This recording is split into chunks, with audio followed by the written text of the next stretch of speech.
ওই যে ফান্ডামি গুন্ডামি দখল যাই করেছে তাদের কর্তৃত্ব একজনের উপরে চেইন অফ কমান্ড ছিল বেশি। যে দল ক্ষমতায় এসে আওয়ামী লীগকে পাকাপোক্তভাবে নিষিদ্ধ করেছে বাজার, তারা এটা খারাপ করেছে। আমি বলছি এটা খেসারত দিতে হবে, খেসারত দেওয়া তো শুরু হচ্ছে। কারণ রাজনৈতিক দলকে উইডাউটে আপনি এখন কমেন্ট করতে পারবেন না। ভারত তারা শেখ হাসিনা যখন গেল তখনও তারা সর্বদলীয় আলোচনা করেছে। ভারত আমাদের মতো হুট করে সময়ের কথা বলছেন বদিউর রহমান, এই জায়গাটিতে একটু আপনার কাছে আসি। মানে আজকে আপনি নিশ্চয়ই দেখেছেন দিল্লির উদ্দেশ্যে স্বরাষ্ট্রমন্ত্রী বলেছেন যে হাসিনা কার্ড খেলবেন আর বাংলাদেশের সঙ্গে বন্ধুত্বপূর্ণ সম্পর্ক চাইবেন। মনে রাখতে হবে দুটো বিপরীত। বাংলাদেশের জন্য এখানে যখন আসলে আমরা দুটো বিপরীত দিকে দাঁড়িয়ে আছি, ভারত কি আসলে তখন দুটোকে বিপরীত ভাবছে? ভারত ভাবছে কিনা সেটা তো ভারতের বিষয়। কূটনীতিতে তো সবাই যার যার সুবিধা চাইবে। যেটা স্বরাষ্ট্রমন্ত্রী বললেন হাসিনা কার্ড, এটা বেশ আগে আমি আর একটা লাইভ টিভি টক শোতে বলেছিলাম যে হাসিনাকে ভারত তার সুবিধার জন্য তুরুপের তাস হিসেবে কিংবা ব্রিজের মধ্যে স্ক্যাফনের টাক্কা হিসেবে ব্যবহার করতে পারে। কার্ডের মধ্যে তাসের তুরুপের মধ্যে স্ক্যাফনের টাক্কাটা তো সবচেয়ে দামি, এটা করতে পারে। বদমতলব থাকলে বড় স্বামী স্ত্রী সম্পর্কটা কূটনীতিতে সুন্দর শোনায় না। বিগ ব্রাদার সুলভটা হলে হয়তো এটা মানায় বেশি বলে। বিগ ব্রাদার সুলভ আচরণের জন্য চাইলে ভারত তো সবসময় চাইবে তার সুবিধার জন্য এখানে যতটুকু প্রভাব খাটাতে পারে। এখন বাংলাদেশ সেটুক কতটুক গ্রহণ করবে। ভূ রাজনীতিতে বাংলাদেশের অবস্থানটা তো একটা চমৎকার অবস্থানে আছে। এই ভূ রাজনীতিতে আমেরিকার ইন্টারেস্ট এখানে যেমন প্রাধান্য পায়, চায়নাও সেটা চাইবে। তো সে আমেরিকা চায়না এইগুলোর চাইতে মাঝখানে বৃহৎ প্রতিবেশী হিসাবে ভারত তো ওদের চাইতে আর একটু বেশি সুবিধা চাইবে। তো সেই সুবিধা চাইতে গেলে যতক্ষণ তারা ভাববে হাসিনাকে রেখে একটা তুরুপে তাস খেলতে পারবে ততক্ষণ তারা চেষ্টা করবে। আর হাসিনা নিজের থেকে যেটা বলছিলেন তার আমলে যে এমনটুকু দিয়েছি যা দিয়েছি ভুলতে পারবে না। তো ভারত যদি এখন হাসিনাকে পোষণ করে ওখানে রাখে তাহলে তো ভারতের একদিকে এটা সুবিধা, ভারত অকৃতজ্ঞ নয়, যা পেয়ে সেটার কৃতজ্ঞতা শুরু তাকে লালন পালন করবে। কিন্তু দেশীয় জনগণ, দুই দেশের জনগণের মধ্যে সুসম্পর্ক রাখতে গেলে আমরা জনগণ বলি সব সময়, এটা জনগণ দিয়ে কোনো কাজ হয় না, সেটা সরকার দিয়ে কাজ হয়। যে সরকার যেভাবে চায়, জনগণ ভোটের সময় একবার ভোট দেয়, তারপর জনগণ কাকে কী চাইবে। আমি গত 1 সপ্তাহ 9 দিন থেকে গ্রামের বাড়িতে ছিলাম, তো হেঁটে হেঁটে এসব কথাবার্তা বললাম। সেখানে তো কী রাজনীতি কোথায় হচ্ছে এগুলোর খবরে নেই। বিএনপি একচেটিয়াভাবে যেটা করতেছে তাদের লোকজন দিয়ে তারা এখন ইউনিয়ন পরিষদ নির্বাচন আসতেছে, মেম্বার চেয়ারম্যান, সেগুলোর জন্য তাদের পোলারাইজেশন হচ্ছে। একটা অসুবিধা হয়ে গেল ওই রাজনীতিতে জনগণের চাইতে আওয়ামী লীগের সময় কমান্ড ছিল, নেতা ছিল। ওই যে ফান্ডামি গুন্ডামি দখল যাই করেছে তাদের কর্তৃত্ব একজনের উপরে চেইন অফ কমান্ড ছিল। আমাদের বাধাদের জন্য সে কমান্ডটা নাই। এখন বাধাদের সবাই নেতা হয়ে গেছে। এগুলো এটা লক্ষণ ভালো না ভোটের জন্য। ইন্ডিয়া যেটা আপনার চাইছে জনগণ, এটা আমরা সবসময় বলি, আমাদের রাজনীতিবিদরাও করে, কথায় কথায় বলে জনগণকে সাথে নিয়ে এটা করবো ওটা করবো। হ্যাঁ, এগুলো জনগণ হইলো। আজকে তো আবার দীনেশ ত্রিবেদী বলেছেন যে ইস্যু থাকবে, সেটা সমাধানও হবে, তবে দুই দেশের মানুষের ইস্যু একটাই, সেটা হলো ভালো সম্পর্ক। এটা সবসময় সবাই চায়, সবাই বলবে। কূটনীতির খেলাটাই এখানে আপনার প্রফার নাউন থেকে বিশেষণ হয়ে যায় না অনেক সময়। যেমন কিসিঞ্জার কূটনীতিতে পরে কিসিঞ্জারই চাল বলতো, তারপরে মির্জাফরকে বিশ্বাসঘাতকের বিশেষণ হয়ে গেছে, এখন ফেসিবাদ বলতে বলতে সেটা একটা গেতে আসছে। কূটনীতিতে খেলছে, কিন্তু ভারত আমি যেটুকু বুঝি মোড়লগিরিটা ছাড়বে না। ভারত তখন যে এটা নমনীয় হবে যখন দেখবে যে টোটালি অন্য বড় শক্তির সাথে বাংলাদেশের ভালো একটা সম্পর্ক হবে। অনেকটা ওই রকম যদি হয়, ওই কেরোসিন শিখা বলে মাটির প্রদীপে ভাই বলে ডাকু যদি দেবু গলা টিপে, হেনকালে আকাশেতে উঠিলেন চাঁদা, কেরোসিন শিখা বলে এসো মোর দাদা। ওই দাদা বলবে তখন যদি কেরোসিনের উপর আরেকটা চাঁদ উঠে যায়। সেই জায়গাটিতে এখন আমরা দাঁড়িয়ে আছি কিনা? ব্যারিস্টার জহরত আদিব চৌধুরী, আপনার কাছে আসি। আমরা বারবার বলছি যে সম্পর্কের কথা আমরা বলছি, সেই সম্পর্কটা হতে হবে শ্রদ্ধা, সমতা এবং ন্যায্যতার ভিত্তিতে। মানে বিএনপিও ঠিক এইভাবেই চায়। কিন্তু যে দাদাগিরির কথা বদিউর রহমান বললেন, মানে সেখান থেকে বেরিয়ে আসা প্রবণতাটা বাংলাদেশে শুরু হয়েছে কিনা? আমরা সবার আগে বাংলাদেশ প্রতিষ্ঠিত করতে চাই, প্রতিষ্ঠা ঠিক কতখানি কাছাকাছি আছি আমরা? জি, ধন্যবাদ আমাকে আমন্ত্রণ জানানোর জন্য। সো যে প্রশ্নটা আসলে আমাদের দেখতে হবে যে আমরা কি চাচ্ছি, আমাদের দেশ কোথায় আছে। যেটা একটু আগে যে আমার সহ আলোচক বলছিলেন যে বাংলাদেশের কিছু জিওপলিটিক্যাল অ্যাডভান্টেজ আছে, রাইট? আমাদের দেশে একটা পার্টিকুলার যে সিগনিফিকেন্স আছে বিকজ অফ ইটস লোকেশন। আমাদের একটা হিউজ ইউথ পপুলেশন আছে। আমাদের দেশের মানে এখনো ওয়ার্ল্ডে খুব অল্প কান্ট্রি আছে যেখানে ইউথরা এখনো লেভেলে এই অ্যামাউন্টে আছে, এবং it's a growing economy, right? So কিছুদিন ধরে অবভিয়াসলি ইকোনমি ডাউন টার্নের জন্য ফর ডিফারেন্ট রিজনস আমরা দেখেছি, বাট ইন জেনারেল আমাদের দেশে একটা গ্রোথ ট্রেন্ড আছে, এবং আমরা মনে করি এটা এখন আরো বেশি হবে।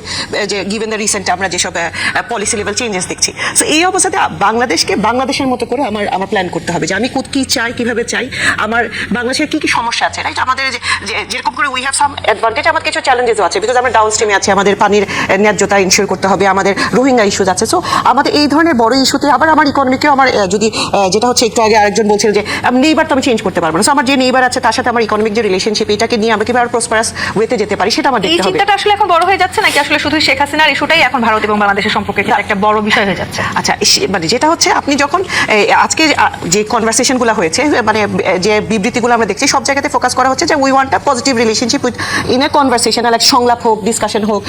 সো এই কনভারসেশন হওয়ার জন্য কিছুটা প্রি কন্ডিশন দরকার আছে, রাইট? আমি আপনার সাথে সারাক্ষণ যদি আমি যে নেগেটিভলি কথা বলি বা নেগেটিভ কোনোটেশন থাকে, তাহলে কিন্তু কেউ এসে বসবে না পাশাপাশি। সো পাশাপাশি বসার জন্য, সংলাপের জন্য যে একটা মানে একটা স্ট্যান্ডার্ড একটা সিচুয়েশনের দরকার, সেটা আমাদের এস্টাবলিশ করতে হবে, বিকজ আদারওয়াইজ আমি এখানে মানে বসে কোনো লাভ হবে না যদি ওই মানে যে একটা আপার হ্যান্ড লোয়ার হ্যান্ডের প্রশ্ন থেকে যায়। সো যেটা বাংলাদেশ করেছে, আমাদের সরকার ক্লিয়ারলি একটা ওনার বেসলাইন ক্রিয়েট করে দিয়েছেন, একটা বেসলাইন ক্রস করা যাবে না। এই বেসলাইন ক্রস করলে বাংলাদেশের reaction will be very strong, এবং এটাই আমরা দেখেছি যে যে আপনার 5ই অগাস্টে যে আমাদের যে পররাষ্ট্র মন্ত্রণালয় থেকে যে বিবৃতি গিয়েছে, আমাদের মাননীয় স্বরাষ্ট্রমন্ত্রী যে ল্যাঙ্গুয়েজে উনি যে কমেন্ট করেছেন, সবগুলো দিয়ে আমরা একটা বেসলাইন ক্রিয়েট করেছি। এখন এই বেসলাইনটাকে রেখে অবভিয়াসলি মানে আমরা কার শত্রুতা অর্থে করতে চাই না, আমরা বন্ধুত্বের সাথেই থাকতে চাই, আমরা জয়েন্ট প্রসপারাস যে ফিউচার দেখতে চাই দুই দেশের জন্য। সেটা করার জন্য একটা বেসলাইন ক্রিয়েট হচ্ছে। এখন যদি যেটা আমরা আশা করছি আজকে মাল্টিপল ডিসকাশনের পরে যে কমেন্ট এসেছে যে আমরা আমাদের স্ট্যান্স ক্লিয়ার করে দিয়েছি, এন্ড উই বিলিভ যে আমাদের যে neighbourhood they have also understood. Badiur Rahman একটি কথা বললেন যে মানে ভারত আসলে তাদের দাদাগিরিটা দেখাতেই থাকবে, মানে তারা যে আসলে এক ধরনের পুরো বিশ্বে এক ধরনের মোড়ল হয়ে ওঠার চেষ্টা করছে, সেটি কি সেই প্রভাবটা কি বাংলাদেশে পড়বে? আবার না, পুরো বিশ্বে আসলে এই ওয়ার্ল্ডে যে জিও পলিটিক্যাল টেনশন হচ্ছে, আসলে এখানে কেউ দাদাগিরি করে আসলে কত দূর যাওয়া যাবে, রাইট? বাংলাদেশ আর সেই বাংলাদেশ নেই। গত 17 বছরে যে আমরা যে বাংলাদেশ ছিল, আসলে সেখানে অনেকগুলো টার্মিনোলজি ইউজ হয়েছে, আমি কোনো টার্মিনোলজি ইউজ আর না করি। বাংলাদেশকে ডিসাইড করতে হবে আমি কিভাবে আমার ডিগনিটি এনশিওর করবো, আমি আমার পয়েন্ট অফ প্রফেশনালি আমি আমার দাবিগুলো আদায় করবো। সো সেখানে আমরা আমাদের স্ট্যান্স ক্লিয়ার করেছি, আর এই স্ট্যান্স ক্লিয়ার করে এখানে আসলে দাদাগিরি করে ইট উইল নট ওয়ার্ক, এটা একটা মেসেজ চলে গিয়েছে। সো আই রিয়েলি বিলিভ যে এখানে যেটা হচ্ছে যে দিন শেষে জনগণ, আমার সমালোচক বলছেন জনগণ ম্যাটার করে না, বাট যখন democratically elected government, BNP is elected by the people, so আমরা যখন একটা কথা বলছি, এটা শুধু বিএনপি না, আসলে কূটনৈতিকভাবে হতে হবে। অবশ্যই অবশ্যই, কিন্তু আমাদের এই সীমান্তকে কেন্দ্র করে আসলে যে বিরোধের কথা আমরা দেখেছি, সেটিও তলানির দিকে ধাবিত হয়, সম্পর্ককে ঊর্ধ্ব করতে নিতে দিল্লিকেও আমরা অনেকটা ব্যতিব্যস্ত দেখলাম। মানে ঢাকাকে যেমন দিল্লির প্রয়োজন আছে, তার মানে দিল্লিরও ঢাকাকে প্রয়োজন আছে। অবশ্যই। এই জায়গাটিতে আসলে আমরা কতখানি এগিয়ে আছি? বেশ কিছু এর আগে আমরা দেখেছি এমন কিছু চুক্তি ছিল যেগুলো হয়তো বিগত সরকারের আমলে নেওয়া হয়েছিল, সেখান থেকে এখনো হয়তো বাংলাদেশ সুফল পাচ্ছে। এই যে নানান রকমের বিরোধের কারণে যে সম্পর্কটা তলানির দিকে ধাবিত হচ্ছিল, সেই সম্পর্কটা ঊর্ধ্বগতির দিকে নিয়ে যেতে আমরা দিল্লিকেও অনেকটা ব্যতিব্যস্ত দেখছি। বিভিন্ন সময় আমরা দেখেছি ঢাকা এবং দিল্লির মধ্যে যে এই ধরনের চুক্তিগুলো হয়েছে, অনেক সময় ঢাকাও কিন্তু নানানভাবে আসলে সত্যিকার অর্থে তারা আমরা উপকৃত হয়েছে, এবং অনেক কিছুতে হয়তো দিল্লি উপকৃত হয়েছে। কিন্তু মানে এই সম্পর্কতে আমরা দূরত্বের কথা যখন চিন্তা করছি, প্রয়োজনটাও তো ঠিক একই সমান কিনা? দূরত্ব থাকা তো উচিত না, কারণ এত বড় একটা নেইবারের সাথে দূরত্ব করে বেনিফিট হবে না। আর বড় হিসাবে ভারত সবসময় চাইবে যেভাবে হোক চলে বলে কলে কৌশলে আমাদেরকে তাদের সাথে টেনে নেওয়া, কারণ এটা বড়র একটা ক্রেডিটও থাকে যে ভারত বাইরে শো করবে, সারা বিশ্বে দেখাবে যে আমরা তো সম্পর্ক ভালো রাখতে চাই, আমরা সম্পর্ক ভালো রাখতে চাই। কিন্তু কূটনৈতিক চালের মধ্যে আমাদের তো অনেক সময় গরিবের তেজ বেশি থাকে, গরিবের অহংবোধও বেশি থাকে, বলে যে অন্য কিছু না থাকুক, সম্মানবোধটা থাকুক। কূটনীতিতে এইসব বেশি চিন্তা করে লাভ নেই, ইগোর জায়গাটা আসলে এটা বেশি হয় কূটনীতিতে, এটা থাকতে নেই। কারণ ওই যারা এখানে বঙ্গবন্ধুর বাড়ি ভেঙেছে, এটা তারা খারাপ কাজ করেছে। যে দল ক্ষমতায় এসে আওয়ামী লীগকে পাকাপোক্তভাবে নিষিদ্ধ করেছে বাজার, তারা এটা খারাপ করেছে।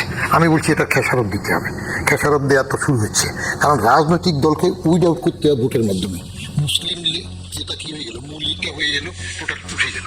ওই সময় এইবারও যদি 12 ফেব্রুয়ারি ভোটে আওয়ামী লীগকে অ্যালাউ করতো, তাহলে দেখা যেত যে আওয়ামী লীগ আলীর থেকে মূলিতে চলে যেত, মুসলিম লীগের পর্যায়ে যেতে পারতো। তো রাজনৈতিকভাবে উড আউট না করে তাদেরকে আরো বেশি শক্তিশালী করার জন্য সুবিধা দিয়েছে। হ্যাঁ, মানে সেই শক্তিশালী করার ভারতের সুবিধাটা কি যেটা ভারত দিচ্ছে না বলে আপনি মনে করেন না? মানে ভারতও তো দিচ্ছে, ভারতে বসে তো শেখ হাসিনা বক্তব্য রাখছেন, অসুবিধা কি? বক্তব্য তো রাখবে। যদি আমাদের ওই যে ভারতের কোর্ট যদি আমাদের যে তারেক সাহেবের বক্তব্য নিষেধ করেছিল না,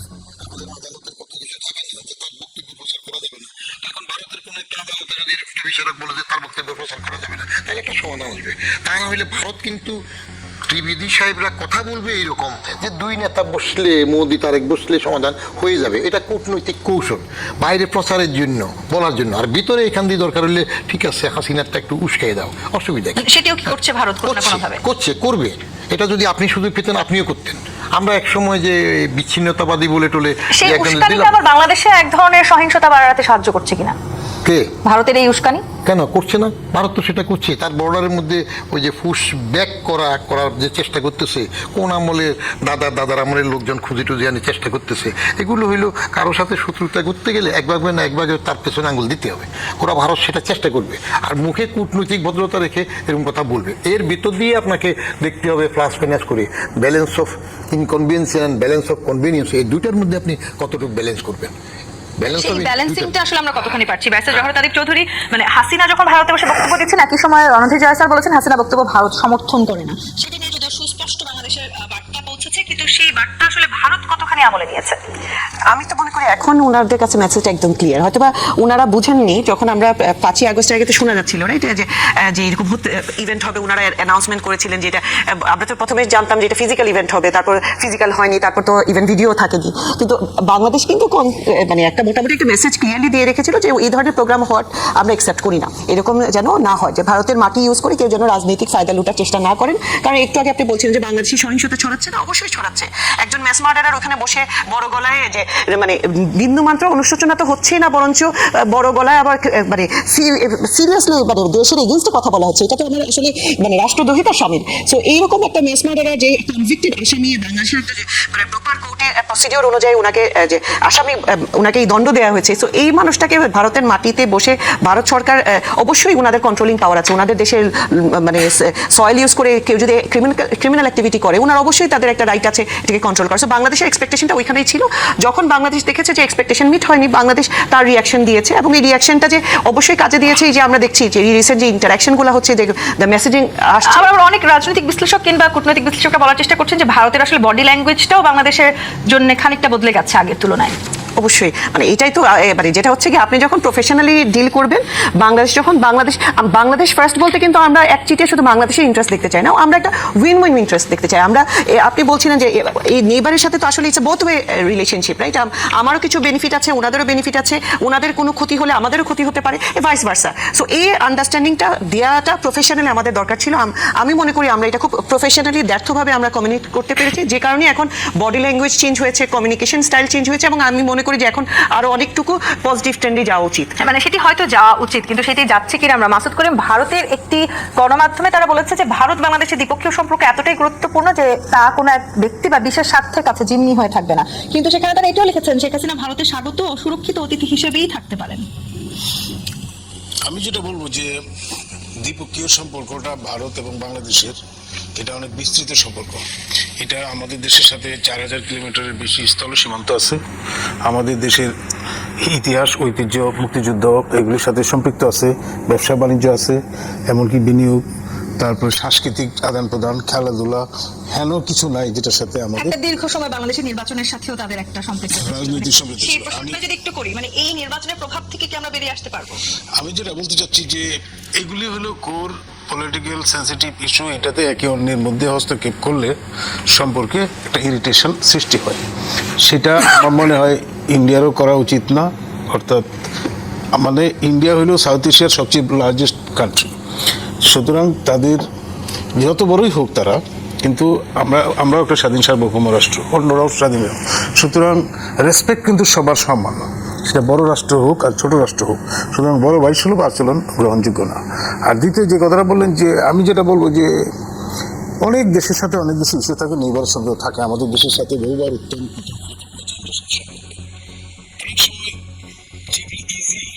সহযোগিতার জায়গা, সেগুলিতে সহযোগিতার যদি বহাল থাকে, তাহলে কঠিন সহজ যে জায়গাগুলি সেই জায়গাগুলিতে অনেকটা পরবর্তী সময় সেরকম একটা পরিবেশ, এনেবল পরিবেশ সৃষ্টি হচ্ছে।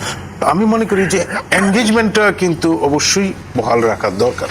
এটা যে পর্যায়ে হোক, হ্যাঁ, সেই সকল পর্যায়ে যতটা সম্ভব, যদি কারণ এটাকে আমরা একটা সুযোগ হিসেবে নিতে পারি যে আমরা যদি একটা প্রটেস্টও করতে চাই, সেটাও যদি আমরা মিটিংয়ের মধ্যে বসা করি, বা ওনারাও যদি কিছু বলার থাকে এবং ওনাদের একটা কোর কনসার্ন। আরেকটা জিনিস হলো যে বোথ কান্ট্রির কনসার্নগুলি সমাধান করতে হবে। আমরা যেটা বলে থাকি যে নর্থ ইস্ট ওদের তো মেইন ইস্যু হলো নর্থ ইস্টের সিকিউরিটি, যাতে আমাদের দেশের সয়েলে বসে কেউ ইন্ডিয়ার বিরুদ্ধে কিছু না করতে পারে।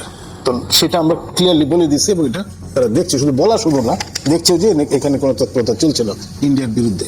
তো এটা একটা বিরাট রিলিফ ইন্ডিয়ার জন্য। ইন্ডিয়াতে অনেক মুসলমানদের নিপীড়ন নির্যাতন হয়, এইসব বিষয়েও আমরা ইন্টারনাল মনে করে তেমন কিছু করি না, বলি না। তারপরে দেন কাশ্মীর টাশ্মীর এইসব বিষয়েও আমরা খুব বেশি কিছু কথাবার্তা বলি না। তার মানে বোঝাই যাচ্ছে যে আমরা ওনাদের দেশে ইন্টারনাল কোর সেন্সিটিভ ইস্যুগুলো নিয়ে আমরা অত বেশি মাথা ঘামাই না। ওনাদেরও উচিত হবে আমাদের দেশের যে সমস্ত কোর রাজনৈতিক ইস্যু, যেসব ইস্যুগুলি সম্বন্ধে সরকার কনসার্ন, সেই সব ইস্যুগুলিকে একটু ডাউন প্লে করে যেসব ইস্যুগুলিতে সহযোগিতার জায়গা আছে সেগুলি করা, এবং ওনাদের সেই উদ্বেগের জায়গায় নিরসন হয়েছে। আমাদের দেশের বাঁচা মরার প্রশ্ন হলো ওয়াটার রিসোর্সের শেয়ারিং। এখন আমাদের এই যে গ্যাঞ্জেস এগ্রিমেন্টের টাইম শেষ হয়ে গেছে, এটা রিনিউয়াল করা দরকার। কারণ তারেক রহমান সাহেব যাবেন আর রিনিউয়াল হইলো না, তাহলে দেশের মানুষ কি বলবে ওনাকে?